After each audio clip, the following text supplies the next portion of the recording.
నమస్కారం, BTV news కి స్వాగతం. ముందుగా ముఖ్యాంశాలు. రేపు విశాఖలో ప్రధాని నరేంద్ర మోదీ పర్యటన. మోడీకి స్వాగతం పలకనున్న ముఖ్యమంత్రి చంద్రబాబు, డిప్యూటీ సీఎం పవన్ కళ్యాణ్. కుప్పంలో జననాయకుడు కేంద్రాన్ని ప్రారంభించిన సీఎం చంద్రబాబు. కుప్పం టీడీపీ కార్యాలయాన్ని సందర్శించిన అధినేత. జననాయకుడు కేంద్రం ప్రారంభించి పనితీరును పరిశీలన చేసిన సీఎం.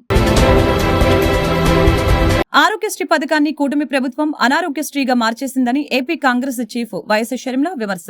పేదవాడి ఆరోగ్యానికి భరోసా ఆరోగ్యశ్రీ అని వెల్లడి. పెండింగ్ బకాయిలు వెంటనే విడుదల చేయాలని డిమాండ్. సంక్రాంతికి స్పెషల్ బస్సుల సంఖ్యను మరింత పెంచిన ఏపీఎస్ఆర్టీసీ. తెలుగు రాష్ట్రాల్లో సంక్రాంతి సందడి నెలకొనడంతో 7,200 స్పెషల్ బస్సులు నడపనున్నట్లు ఏపీఎస్ఆర్టీసీ వెల్లడి. ప్రత్యేక బస్సుల్లో ఎలాంటి అదనపు ఛార్జీలు ఉండవని స్పష్టీకరణ. భారత ప్రధాని నరేంద్ర మోదీ పర్యటనకు విశాఖపట్నం సిద్దమవుతోంది. ఇప్పటికే ప్రధాని మోదీ సభా ప్రాంగణాన్ని ఎస్పీజీ ఆధీనంలోకి తీసుకుంది. ఏయూ ఇంజనీరింగ్ గ్రౌండ్ కి 2 కిలోమీటర్ల పరిధిలో స్థానిక ప్రజలకు ఆధార్ వెరిఫికేషన్ పూర్తి చేశారు. బయట నుంచి వచ్చే వ్యక్తులపై పోలీసులు నిఘా ఉంచనున్నారు. ఇక నేడు రేపు సభా పరిసర ప్రాంతాల్లో నో ప్రైవేట్ డ్రోన్లో ఫ్లై నిషేధం విధించారు. అలాగే ఈ నేపథ్యంలో సభా ప్రాంగణంలో 5,000 మంది పోలీసులు చేరుకుంటున్నారు. 35 మంది ఐపీఎస్ అధికారులు పర్యవేక్షణ చేస్తున్నారు. ఇక ప్రధాని మోదీ కంటే ముందుగానే ముఖ్యమంత్రి నారా చంద్రబాబు నాయుడు, డిప్యూటీ సీఎం పవన్ కళ్యాణ్లు విశాఖ చేరుకోనున్నారు. ప్రధాని మోదీకి స్వాగతం పలికి ఆ తర్వాత రోడ్ షోలో పాల్గొనున్నారు. కుప్పంలో జననాయకుడు కేంద్రాన్ని సీఎం చంద్రబాబు ప్రారంభించారు. జననాయకుడు కేంద్ర పనితీరుని సీఎం పరిశీలించారు. జననాయకుడు కేంద్రం ప్రస్తుతానికి పైలట్ ప్రాజెక్టుగా కుప్పంలో అమలు చేస్తున్నారు. ఏపీ ముఖ్యమంత్రి చంద్రబాబు సొంత నియోజకవర్గం కుప్పంలో పర్యటిస్తున్న సంగతి తెలిసిందే. ఇవాళ ఆయన కుప్పం టీడీపీ కార్యాలయానికి వచ్చారు. జననాయకుడు కేంద్రాన్ని ప్రారంభించారు. కుప్పం ప్రజలు తమ సమస్యలపై జననాయకుడు కేంద్రంలో వినతి పత్రాలు అందించవచ్చు. ఈ కేంద్రంలోని సిబ్బంది ప్రజల వద్ద నుంచి వినతులను స్వీకరించి వాటిని ఆన్లైన్లో నమోదు చేస్తారు. ఆ సమస్యలు పరిష్కారం అయ్యాక ఆ వివరాలన్నీ ఆన్లైన్లో పొందుపరుస్తారు. నేడు ఈ జననాయకుడు కేంద్రాన్ని ప్రారంభించిన సీఎం చంద్రబాబు పనితీరుని పరిశీలించారు. ఈ జననాయకుడు కేంద్రం ప్రస్తుతానికి పైలట్ ప్రాజెక్టుగా కుప్పంలో అమలు చేస్తున్నారు. దీని పనితీరు ఆధారంగా త్వరలో రాష్ట్ర వ్యాప్తం చేయనున్నారు.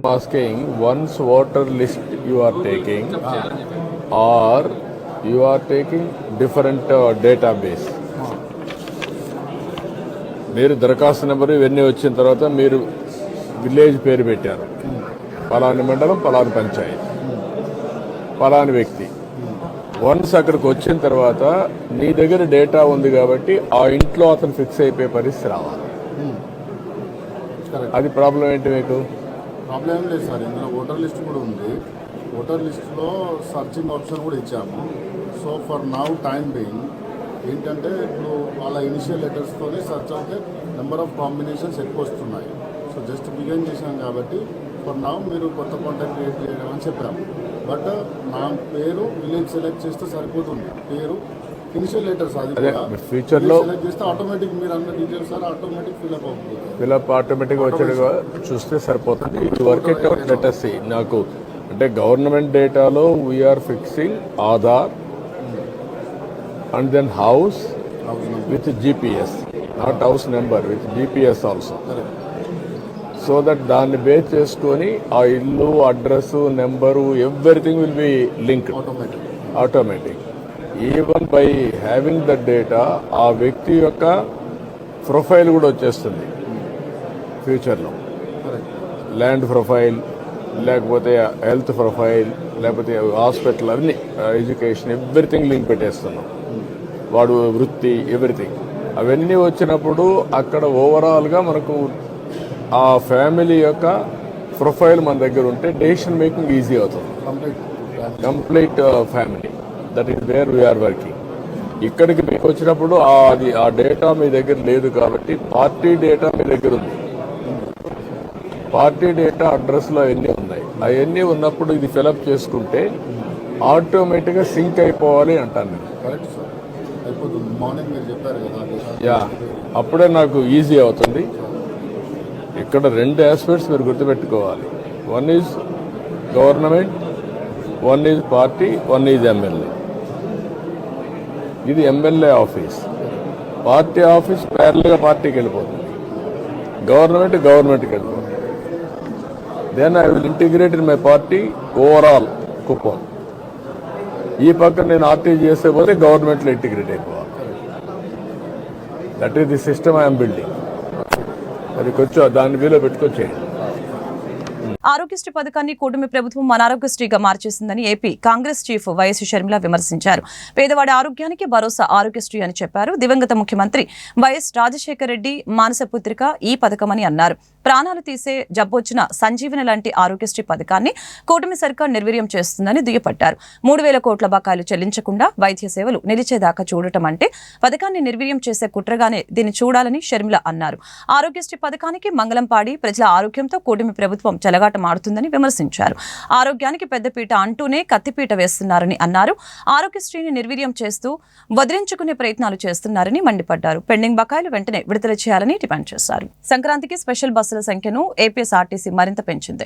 తెలుగు రాష్ట్రాల్లో సంక్రాంతి సందడి నెలకొనడంతో 7,200 స్పెషల్ బస్సులు నడపనున్నట్లు ఏపీఎస్ఆర్టీసీ తెలిపింది. ప్రత్యేక బస్సులు ఎలాంటి అదనపు ఛార్జీలు ఉండవని వెల్లడించింది. అడ్వాన్స్ బుకింగ్ సౌకర్యం ఉంటుందని వివరణ ఇచ్చింది. సంక్రాంతి సీజన్ వస్తుందంటే తెలుగు రాష్ట్రాల్లో హడావుడి మామూలుగా ఉండదు. ప్రయాణాలు ఊపందుకుంటాయి. ఇటు ఏపీ అటు తెలంగాణ రాష్ట్రాల ఆర్టీసీలు వేల సంఖ్యలో అదనపు బస్సులు వేసిన ప్రయాణికుల రద్దీ ఏమాత్రం తగ్గదు. ఈ నేపథ్యంలో ఏపీఎస్ఆర్టీసీ ఈ సంక్రాంతికి బస్సుల సంఖ్యను మరింత పెంచింది. 7,200 స్పెషల్ బస్సులు నడపాలని ఆర్టీసీ నిర్ణయించడం జరిగింది. సంక్రాంతి స్పెషల్ బస్సులు జనవరి 8 నుంచి 13వ తేదీ వరకు అందుబాటులో ఉంటాయని ఏపీఎస్ఆర్టీసీ తెలిపింది. హైదరాబాద్ నుంచి ఇతర ప్రాంతాలకు 2,153 బస్సులు, బెంగళూరు నుంచి ఇతర ప్రాంతాలకు 375 బస్సులు, విజయవాడ నుంచి 300 అదనపు బస్సులు నడవనున్నాయి. ఒకేసారి రాను పోను టికెట్ బుక్ చేసుకుంటే 10% రాయితీ లభిస్తుందని వెల్లడించారు. ఈ స్పెషల్ బస్సుల్లో ముందస్తు టికెట్ బుకింగ్ చేసుకునే సౌకర్యం ఉంటుందని తెలియజేశారు. ఈ నెల 8వ తేదీ బుధవారం ప్రధానమంత్రి నరేంద్ర మోదీ విశాఖపట్నం రానుండగా అందుకు సంబంధించిన కట్టుదిట్టమైన ఏర్పాట్లు చేయడం జరిగింది. ప్రభుత్వ ప్రధాన కార్యదర్శి కె విజయానంద్ ఈ సందర్భంగా మాట్లాడారు. ప్రధాని పర్యటనలో భాగంగా రోడ్డు షోలో పాల్గొనేందుకు పెద్ద ఎత్తున వచ్చే ప్రజలు, ప్రజా ప్రతినిధులు రానున్నందువలన వారి వాహనాల పార్కింగ్ కి అవసరమైన చర్యలు తీసుకోవాలని విశాఖ జిల్లా collector, police commissioner, municipal commissioner తదితర అధికారుల్ని సిఎస్ విజయానంద్ ఆదేశించారు. ప్రధాని పర్యటనకు సంబంధించి ఏర్పాట్లపై మంగళవారం మరొకసారి రాష్ట్ర సచివాలయం నుండి ఆయన వీడియో సమావేశం ద్వారా సంబంధిత శాఖల అధికారులతో సమీక్షించడం జరిగింది. ఈ సందర్భంగా సీఎస్ మాట్లాడుతూ ప్రధాని పర్యటనకు సంబంధించిన ఏర్పాట్లన్నింటినీ మంగళవారం రాత్రికి పూర్తి చేయాలని ఆయా శాఖల అధికారుల్ని ఆదేశించడం జరిగింది. విశాఖపట్నం పర్యటనలో భాగంగా ప్రధానమంత్రి వర్చువల్ గా సుమారు 20 వరకు వివిధ ప్రారంభోత్సవాలు, శంకుస్థాపనలు చేయనున్నారని, కావున సంబంధిత శాఖల అధికారులు వారి శాఖలకు సంబంధించిన ఏర్పాట్లన్నింటినీ పటిష్టంగా నిర్వహించాలని సీఎస్ ఆదేశించడం జరిగింది. 8వ తేదీ బుధవారం సాయంత్రం 4:15 ప్రధానమంత్రి నరేంద్ర మోదీ విమానంలో విశాఖపట్నానికి చేరుకొని 4:45 నుంచి 5:30 వరకు రోడ్ షోలో పాల్గొంటారని సీఎస్ విజయానంద్ తెలిపారు. అనంతరం సాయంత్రం 5:30 నుంచి 6:45 వరకు ఆంధ్ర విశ్వవిద్యాలయం ఇంజనీరింగ్ కళాశాల మైదానం సభావేదిక వద్ద నుంచి వర్చువల్ గా పలు శంకుస్థాపనలు, ప్రారంభోత్సవాలు చేసి సభలో మాట్లాడతారని తెలియజేశారు. తదుపరి సాయంత్రం 6:50 సభావేదిక నుంచి బయలుదేరి విశాఖ విమానాశ్రయానికి చేరుకుని రాత్రి 7:15 విశాఖ నుండి విమానంలో భువనేశ్వర్ బయలుదేరి వెళ్తారని సీఎస్ తెలిపారు.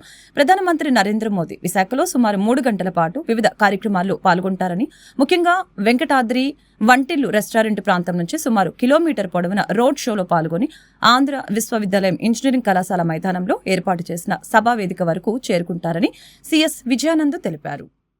ధర్మరాజు చేత ప్రతిష్ఠించబడిన శ్రీ బ్రహ్మరాంబ మల్లేశ్వర స్వామి వారి దేవస్థానం ఆవరణలో ఉన్న స్వామి అయ్యప్ప సన్నిధిలో అయ్యప్ప దీక్షాపరులు అధిక సంఖ్యలో ఇరుముళ్లు కట్టించుకుంటున్నారు. దేవస్థానం ఈవో నటరాజ షణ్ముఖం ఆదేశాల మేరకు స్వామి అయ్యప్ప ఆలయ అర్చక స్వామి కె మురళీధర్ నంబూద్రి అత్యంత నియమ నిష్టలతో అయ్యప్ప దీక్షాపరులకు ఇరుముడులు కట్టారు. అయ్యప్ప దీక్షాపరులు కుటుంబ సభ్యులతో కలిసి స్వామివారి సన్నిధికి వచ్చారు.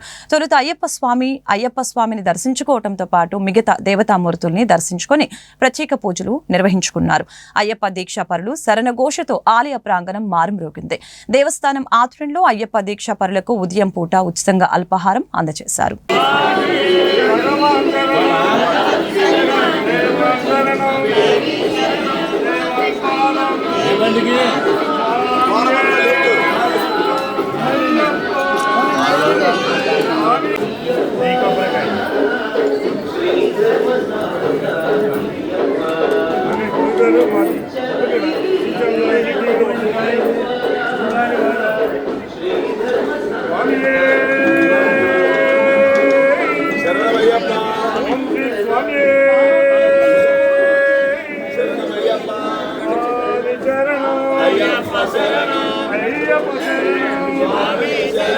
భగవాన్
బాల్య వివాహరహిత భారత్ కోసం ప్రతి ఒక్కరు కృషి చేయాలని, ఇది ఎంతైనా అవసరం ఉందని, సమిష్టి కృషితో బాల్య వివాహాలను అరికట్టవచ్చని జిల్లా కలెక్టర్ లక్ష్మీ షా తెలిపారు. బాల్య వివాహాలను అడ్డుకునేందుకు చేసిన చట్టాలు, ప్రవేశపెట్టిన కార్యక్రమాలు, విధానాల పటిష్ట అమల్లో మహిళాభివృద్ధి, విద్య, వైద్య, ఆరోగ్యం, పోలీసు తదితర శాఖల అధికారుల సమన్వయంతో పనిచేయాలని ఆదేశించారు.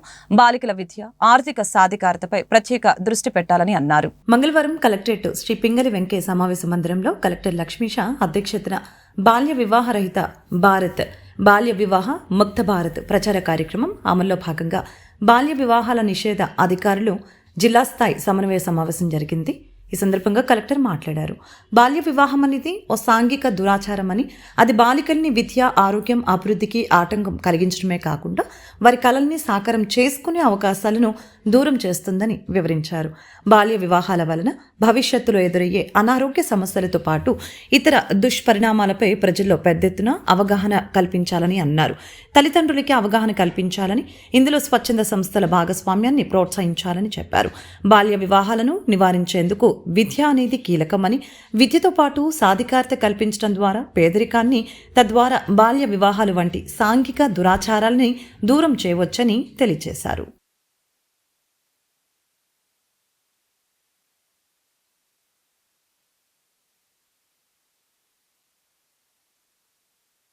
Sir, by definition, every officer from the field level to the district level are child marriage prevention officer. So మీ రోల్ ఇప్పుడు ఏదైతే ప్రతిలో మనం ఇప్పుడు చదువుకున్నామో అన్ని రకాలుగా ప్రయత్నిస్తాను, అది చాలా ఇంపార్టెంట్. అది మీకు డైరెక్ట్గా వచ్చి కంప్లైంట్ పెట్టాల్సిన అవసరం లేదు.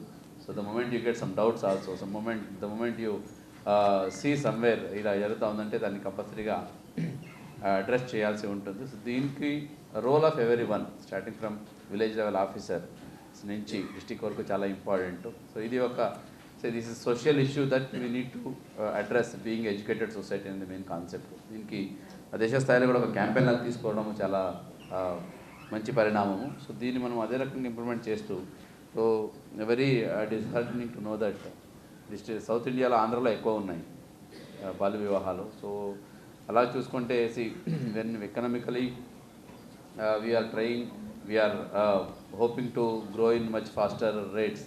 We should also see that the social angles are taken care, so that the healthy society should be there. So ee nepatyamlo education is the one solution that will help us to overcome this problem. Along with education, awareness creation. ఇప్పుడు ఏంటి ఆ ఏజ్లో పిల్లలకి నార్మల్గా decision మేకింగ్కి అంత freedom కూడా పెద్ద, even boys కూడా గర్ల్స్ కూడా ఇవ్వరు పేరెంట్స్. సో పేరెంట్స్ చెప్తే అది వినాలి. సో పేరెంట్స్ దేనికి ఈ బాల్య వివాహాలు చేస్తుంటారంటే, so if you see mainly because of society pressure కావచ్చు, లేదా ల్యాక్ ఆఫ్ అవేర్నెస్ కావచ్చు, ల్యాక్ ఆఫ్ ఆపర్చునిటీస్ కూడా కావచ్చు. సో కాబట్టి what ever at our level, like if I'm tahsildar, if I'm N NPDO, if I'm police officer, if I'm N industrial officer, okay, if I'm N extension officer, so if I'm N CDC officer, మా పనులు మనం చక్కగా చేస్తూ ఉంటే, so దీని retaining wall పరిపూర్ణమైన అది అందుబాటులోకి రావాలంటే యనమల కుదురు నుంచి కృష్ణలంక మెట్ల బజార్ వరకు పంపింగ్ స్టేషన్లు అవసరమని విజయవాడ తూర్పు ఎమ్మెల్యే గద్దె రామ్మోహన్ తెలిపారు. ఈ విషయాన్ని ముఖ్యమంత్రి దృష్టికి తీసుకువెళ్లామని, త్వరలోనే పనులు పూర్తి చేస్తామని వెల్లడించారు. విజయవాడ తూర్పు నియోజకవర్గం రాణిగారి తోట 17-18 డివిజన్లో సిద్ధం కృష్ణారెడ్డి కమ్యూనిటీ హాల్ వద్ద కిచెన్ షెడ్, ఫ్లోరింగ్, మెట్లు, రైలింగ్ పనులకి శంకుస్థాపన కార్యక్రమం జరిగింది. కార్యక్రమంలో ఎమ్మెల్యే గద్దె రామ్మోహన్ పాల్గొని కొబ్బరికాయలు కొట్టి పనుల్ని ప్రారంభించడం జరిగింది. అనంతరం మీడియాతో మాట్లాడారు. రిటైనింగ్ వాల్ నిర్మించినప్పటికీ వర్షాలు, వరదలు వచ్చిన సమయంలో డ్రైనేజీ వాటర్ ఎక్కువగా నిలిచిపోయి ప్రజలు ఇబ్బందులు పడే పరిస్థితి వస్తుందని చెప్పారు. వాల్ వెంబడి రోడ్డు నిర్మించకపోవడంతో పాటు పంపింగ్ స్టేషన్లు ఏర్పాటు చేసుకుంటే డ్రైనేజీ వ్యవస్థ గాడిన పడి ప్రజలకు ఇబ్బందులు లేకుండా ఉంటుందని చెప్పారు. ముఖ్యమంత్రి చంద్రబాబు దృష్టికి తీసుకుని వెళ్లామని, త్వరలోనే పనులు పూర్తవుతాయని చెప్పారు. కార్యక్రమంలో స్థానిక టీడీపీ నాయకులు, మున్సిపల్ అధికారులు పాల్గొన్నారు. ఒకసారి కొడతారు.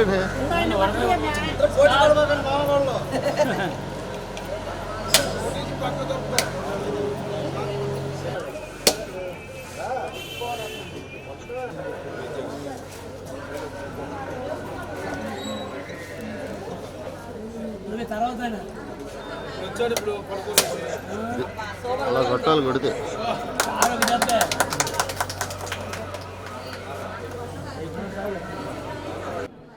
రిటైనింగ్ వాల్ పరిపూర్ణమైన ఉపయోగానికి రావాలి అంటే ఖచ్చితంగా దానికి మన యనమల కుదురు నుంచి మెట్ల బజార్ వరకు కూడా సుమారు 5 పంపింగ్ స్టేషన్లు కావాల్సిన అవసరం ఉంది. ఎందుకంటే అటు కృష్ణానది వరద వచ్చినప్పుడు డ్రైన్ వాటరు ఆగిపోవటం వలన అదంతా కూడా ఇళ్లలోకి రావటం వలన మళ్ళీ సేమ్ అదే సమస్య రిపీట్ అవుతూ ఉంది. గతంలో 2014-19లో ముఖ్యమంత్రి, ఆ రోజున ముఖ్యమంత్రి నారా చంద్రబాబు నాయుడు గారు యొక్క ఆలోచన ప్రకారం ప్రతి రిటైనింగ్ వాల్తో పాటు 70 అడుగుల రోడ్డు రావాలా, ఆ రోడ్డు కాడ పంపింగ్ స్టేషన్ ఉండాలని చెప్పి ఆ రోజున ఆయన చెప్పడం జరిగింది. తర్వాత వచ్చిన ప్రభుత్వం దాన్ని అమలుపరచాల. ఏదేమైనా కూడా ఇప్పుడు ఎవరి తప్పు ఒప్పుల కంటే కూడా పంపింగ్ స్టేషన్ రావాలని మొన్న వచ్చిన వరదప్పుడు దాన్ని గుర్తు చేయటం, ముఖ్యమంత్రి గారు కూడా దానికి కావాల్సిన నిధులు సమకూర్చమని చెప్పటం. ఇప్పుడు ఆల్రెడీ 2 పంపింగ్ స్టేషన్లకి అవకాశం వచ్చింది. ఆ 2 పంపింగ్ స్టేషన్లు కూడా ప్రధానంగా రాణి గారి తోట, భూపేష్ గుప్తా నగర్ మధ్యలో పెద్ద డ్రైన్ ఉంది. ఆ డ్రైన్ కాడ మొట్టమొదటిగా నిర్మించమని కూడా నేను రిక్వెస్ట్ ఇవ్వడం జరిగింది కమిషనర్ గారికి. 5 పంపింగ్ స్టేషన్లో మొట్టమొదటి పంపింగ్ స్టేషను అత్యధిక మురుగు అనేది ఇక్కడ ఉన్నటువంటి సమ్మేర, దీనివల్ల చాలామంది ప్రజలు కూడా ఈ శాంపిల్ బిల్డింగ్ అనేది వాడుకోవడం జరుగుతుంది. మరి గతంలో ఉన్నటువంటి ఈ సైకో ప్రభుత్వంలో మరి 60 లక్షలు పెట్టి మేము ఇది కట్టామని చెప్తున్నారు. వాళ్ళు చెప్పినటువంటి మాయ మాటలు, బోటకప్ప మాటలు ఈరోజు మేము ప్రజలందరూ కూడా వచ్చి మరి శాంపిల్ బిల్డింగ్ అనేది సిద్ధం కృష్ణారెడ్డి గారు భవనం అనేది ఆ రోజు పెట్టడం జరిగింది. ఈ భవనంలో కూడా వరద వచ్చినప్పుడు మరి పైన అటువంటి చెమ్మ కూడా వస్తుంది. ఇది చాలా దారుణంగా ఉంది. ఈ దారుణం ఉండడం వల్ల ప్రజలు రావడం వల్ల మరి దీన్ని ఎమ్మెల్యే గారి దృష్టికి తీసుకెళ్ళడం జరిగింది. ఎమ్మెల్యే గారు కూడా దీన్ని ఎమ్మటే స్పందించి మరి ఇక్కడ ఉన్నట్టు ఈరోజు శంకుస్థాపన చేయడం అనేది ఈ రాణిగా తోట ప్రజలందరి తరపున నేను ఎమ్మెల్యే గారు కూడా ధన్యవాదాలు తెలియజేసుకున్నాను. ఇక్కడ ఉన్నటువంటి ఒక కెమెరా కూడా పెట్టమని ఎమ్మెల్యే గారిని కొన్ని కోరుకుంటున్నాను. ఎందుకంటే నైట్ పూట ఏ టైం ఎలా వస్తున్నారో కూడా అర్థం కావట్లేదు. ఇక్కడ ఎక్కువ మంది కూడా మందు తాగేవాళ్ళు చండాలంగా చేస్తున్నారు ఇక్కడ. దీనికి మరి ఎమ్మెల్యే గారి దృష్టికి కూడా నేను తీసుకెళ్ళి ఒక కెమెరా పెట్టాలి. అలాగే ఈరోజు ఈ ఓపెనింగ్ చేయడం అనేది చాలా సంతోషకరమైన విషయం. పేద ప్రజలు అందుబాటులో ఉన్నటువంటి ఎప్పటి నుంచో ఉంది ఈ కమ్యూనిటీ హాల్ అనేది. దీనిపై 17-18 డివిజన్లో అభివృద్ధి కార్యక్రమాల్లో పాల్గొంటున్న మా ప్రీతమ నాయకులు గద్దె రామ్మోహన్ గారికి కృతజ్ఞతలు తెలియజేసుకుంటూ, అభివృద్ధి అంటే ఏంటో చూపించే వ్యక్తి మా ఎమ్మెల్యే గద్దె రామ్మోహన్ గారు. కూటమి ప్రభుత్వం వచ్చి 6 నెలలైనా ఇప్పటికీ ఎన్నో కోట్లు ఖర్చు పెట్టి అభివృద్ధి తూర్పు నియోజకవర్గంలో చేస్తున్నారు.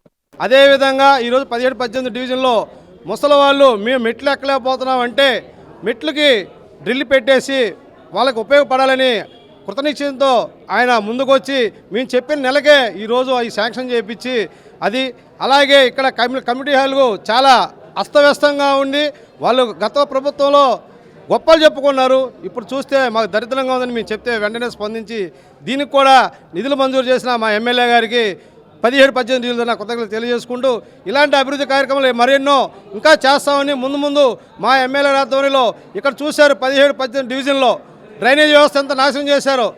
గతంలో చెప్పాము, మేము ధర్నాలు చేశాం, బాబు పైపుల మీద పైపులు వేయొద్దు, రోడ్ల మీద రోడ్లు వేయొద్దని నోటి కొరకు ధర్నాలు చేసినా వినకుండా వాళ్ళ కమిషన్ కకృతి కోసం చేసి ఈరోజు ఈ 2 డివిజన్లని చాలా అస్తవ్యస్తం చేశారు. మళ్ళీ మా ఎమ్మెల్యే దృష్టిలో పెట్టాము, వాటిని కూడా త్వరలో పరిష్కరిస్తారని చెప్పారు. వారికి ధన్యవాదాలు. సెంట్రల్ నియోజకవర్గ తెలుగుదేశం పార్టీ కార్యాలయం నందు ముఖ్యమంత్రి సహాయ నిధి కింద నియోజకవర్గంలోని 57వ డివిజన్ న్యూ రాజరాజేశ్వరిపేటకు చెందిన గొడవర్తి శ్రీనివాసరావుకి 5 లక్షల రూపాయల చెక్ని, అలాగే 59వ డివిజన్ న్యూ అజిత్ సింగ్ నగర్ కి చెందిన పరస ఈశ్వర్ బాబుకి 95,800 రూపాయల చెక్ని మరియు నాగలక్ష్మికి 1,02,551 రూపాయల చెక్ని సెంట్రల్ నియోజకవర్గ శాసనసభ్యులు బోండా ఉమామేశ్వరరావు CMRF చెక్కుల్ని పంపిణీ చేశారు. ఈ సందర్భంగా బోండా ఉమా మాట్లాడారు. అత్యవసర పరిస్థితుల్లో ఉండి వైద్యం చేయించుకోలేని వారికి చేయూతనిస్తూ వైద్య ఖర్చులు భారమై ఆర్థిక సమస్యలతో సతమతమవుతున్న అభాగ్యుల జీవితాల్లో ముఖ్యమంత్రి సహాయ నిధి వెలుగులు నింపుతుందని సందర్భంగా తెలియజేశారు. అధికారంలోకి వచ్చిన నాటి నుంచి పేద ప్రజలు మేలు చేసే విధంగా కూటమి ప్రభుత్వం పనిచేస్తుందని తెలిపారు. ఆర్థిక స్తోమత లేని అనేక మందికి ముఖ్యమంత్రి సహాయ నిధి ఎంతగానో ఉపయోగపడుతుందని ఈ సందర్భంగా తెలిపారు.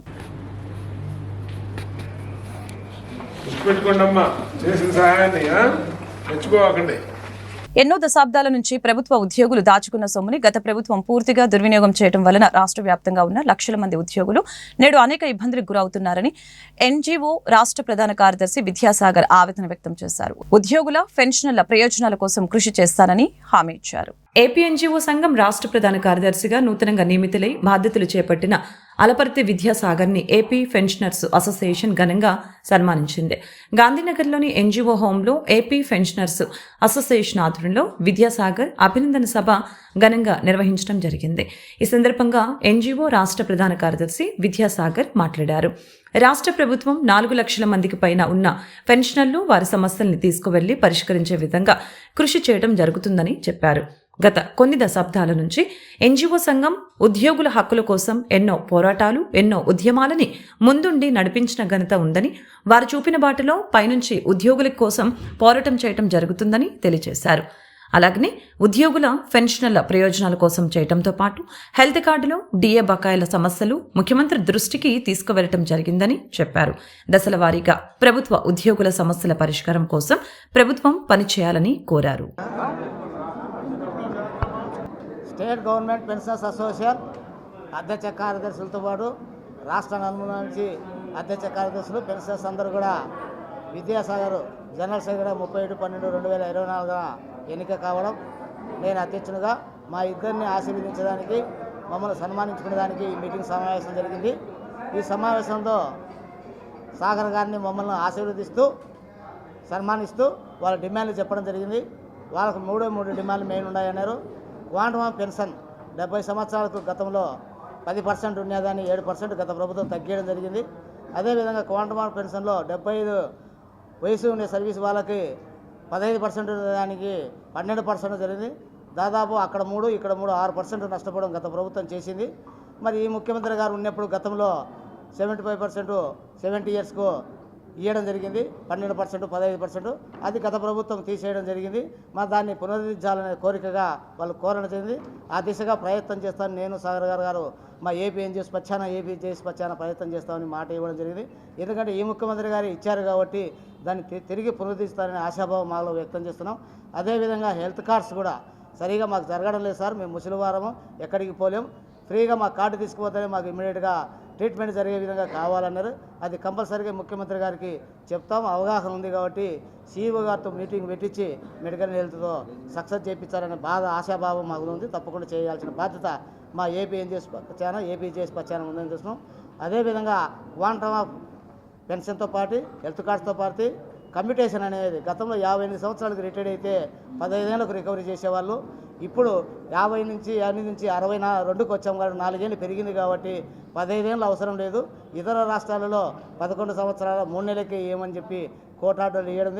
అసోసియేషన్ రాష్ట్ర సంఘ ప్రధాన కార్యదర్శిగా నేను ఎన్నికైన సందర్భంగా విద్యాసాగర్ మీద ఉన్న అభిమానంతో, సంఘం మీద ఉన్న దీనితో రాష్ట్ర వ్యాప్తంగా పెన్షనర్స్ అందరూ పెద్ద ఎత్తున తరలి రావటం, స్టేట్ గవర్నమెంట్ పెన్షనర్స్ అసోసియేషన్ ఆధ్వర్యంలో ఇవాళ అటు అన్న శివారెడ్డి గారికి, కొత్తగా నూతన బాధ్యతలు స్వీకరించిన నాకు పెద్దలందరూ 70 సంవత్సరాలు, 80 సంవత్సరాలు, 90 సంవత్సరాలు ఉన్నవారు కూడా అభిమానంతో ఇక్కడికి వచ్చి ఆశీస్సులు అందించినందుకు పెన్షనర్స్ అందరికీ, రాష్ట్ర ప్రభుత్వంలోని పెన్షనర్స్ అందరికీ, స్టేట్ గవర్నమెంట్ పెన్షనర్స్ అసోసియేషన్ అధ్యక్షులు వెంకటేశ్వర వారికి, కార్యదర్శి ప్రభుదాస్ గారికి నా ధన్యవాదాలు తెలియజేస్తున్నాను, నమస్సుమాంజలు తెలియజేస్తున్నాను.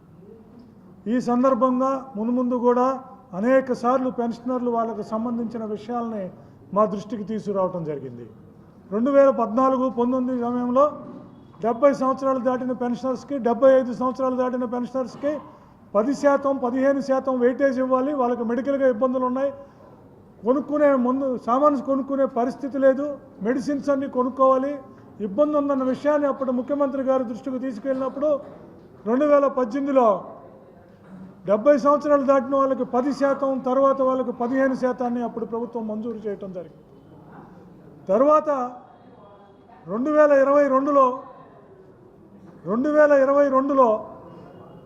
జేఏసీ చైర్మన్, రాష్ట్ర ఎన్జీఓస్ రాష్ట్ర అధ్యక్షులు శివారెడ్డి గారికి, అలాగనే నూతనముగా రాష్ట్ర ఎన్జీఓ సెక్రటరీ జనరల్గా జనరల్ సెక్రటరీగా అయిన విద్యాసాగర్ గారికి రాష్ట్ర ప్రభుత్వ ప్రతినిధంగా ధన్యవాదాలు తెలుపుకుంటూ మాకు సంబంధించిన డిమాండ్లన్నీ కూడా మేము వాళ్ళకి విన్నవించడం జరిగింది.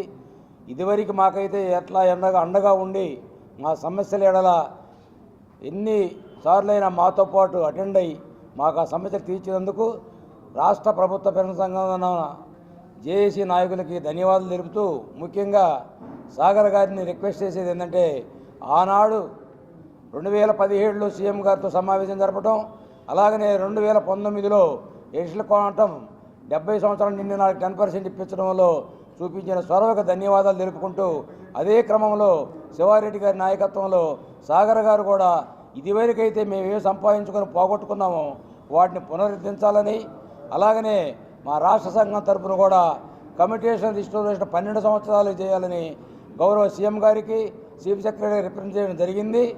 అలాగనే ఇన్కమ్ ట్యాక్స్ కూడా పెన్షన్ నుంచి రికవరీ చేయకూడదని ఆల్ ఇండియా పెన్షన్ ఫెడరేషన్ తరఫున రిక్వెస్ట్ చేస్తున్నాం. వీటన్నిటిలో కూడా జేఏసీ మాకు అండగా ఉంటున్నారని రాష్ట్ర ప్రభుత్వ సంఘం తరఫున ధన్యవాదాలు. వార్తలు ముగించే ముందు ముఖ్యాంశాలు మరొకసారి. రేపు విశాఖలో ప్రధాని నరేంద్ర మోదీ పర్యటన. మోడీకి స్వాగతం పలకనున్న ముఖ్యమంత్రి చంద్రబాబు, డిప్యూటీ సీఎం పవన్ కళ్యాణ్. కుప్పంలో జననాయకుడు కేంద్రాన్ని ప్రారంభించిన సీఎం చంద్రబాబు. కుప్పం టీడీపీ కార్యాలయాన్ని సందర్శించిన అధినేత. జననాయకుడు కేంద్రం ప్రారంభించి పనితీరును పరిశీలన చేసిన సీఎం.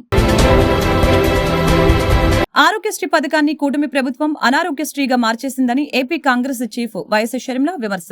పేదవాడి ఆరోగ్యానికి భరోసా ఆరోగ్యశ్రీ అని వెల్లడి. పెండింగ్ బకాయిలు వెంటనే విడుదల చేయాలని డిమాండ్. సంక్రాంతికి స్పెషల్ బస్సుల సంఖ్యను మరింత పెంచిన ఏపీఎస్ఆర్టీసీ. తెలుగు రాష్ట్రాల్లో సంక్రాంతి సందడి నెలకొనడంతో 7,200 స్పెషల్ బస్సులు నడపనున్నట్లు ఏపీఎస్ఆర్టీసీ వెల్లడి. ప్రత్యేక బస్సుల్లో ఎలాంటి అదనపు ఛార్జీలు ఉండవని స్పష్టీకరణ. ఈ వార్తలు ఇంతటితో సమాప్తం. మరొక బులెటిన్లో మళ్ళీ కలుద్దాం. నమస్కారం.